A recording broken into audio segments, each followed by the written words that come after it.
slide. I thank the honourable member for Solomon. I call the honourable member for Hotham. Well, Deputy Speaker, it's with some envy, to be honest, that I hear these stories from the other side of the chamber about the lavish impact that the NBN is having on households in their electorate, because the story of my electorate, like the member for Newcastle has described, could not be more different. Deputy Speaker, I want to tell you about a constituent of mine named David, who contacted me in a state of extreme agitation about 6 months ago. This person is a father of two, he's an IT professional, and he had just moved into a house in Heatherton. He was having trouble with internet connectivity, Deputy Speaker. He wasn't complaining because he didn't have access to super-fast broadband or the NBN. He wasn't complaining because he didn't have access to ADSL 2+. He was complaining because he didn't have internet access at all. This is an IT professional with two children who are at school for whom internet is a critical part of their education. And this is a person who doesn't live in a remote area of the country. This is not someone located in the middle of the desert. This is someone that lives right in the heart of the second biggest city in this country.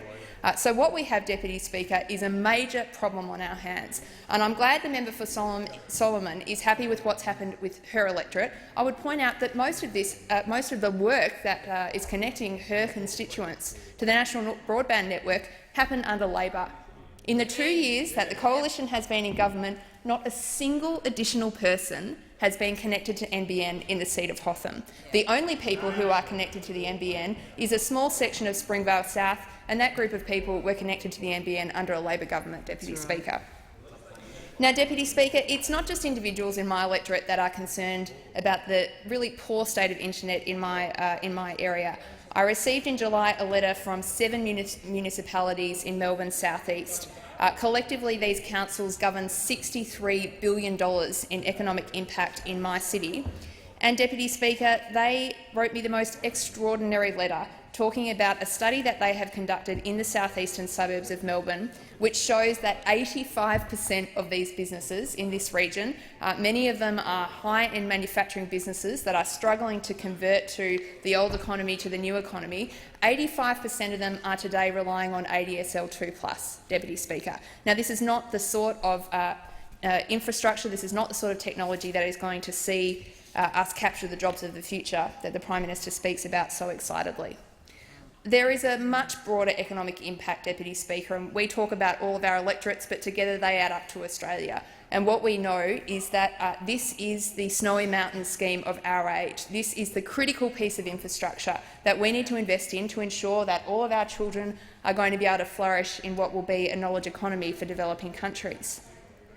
Now, our Shadow Minister, Deputy Speaker, made some really interesting points before, and one of them, if there's one thing that you take away from the words I say in the chamber today, Deputy Speaker, is that at the moment Australia is 44th in the world for internet speed, and we are currently in decline. Deputy Speaker, this puts us behind not just sort of bigger and more developed economies than Australia's, but places like Romania, places like Russia, Deputy Speaker, places like Slovakia. So I say again that we can hear all of the exciting platitudes from the Prime Minister and the Treasurer, but when it comes to policy on the ground, we are not seeing the hard yards being done. Deputy Speaker, there are 3 quick points that I want to make about the performance of the Prime Minister when he was in the role as the Communications Minister. 3 enormous disappointments that all Australians should understand when they're beginning to make their assessment of the new Prime Minister. The first is, Deputy Speaker, the cost of the NBN. This person, who is now our Prime Minister, promised that this second-rate NBN would be built for $29.5 billion.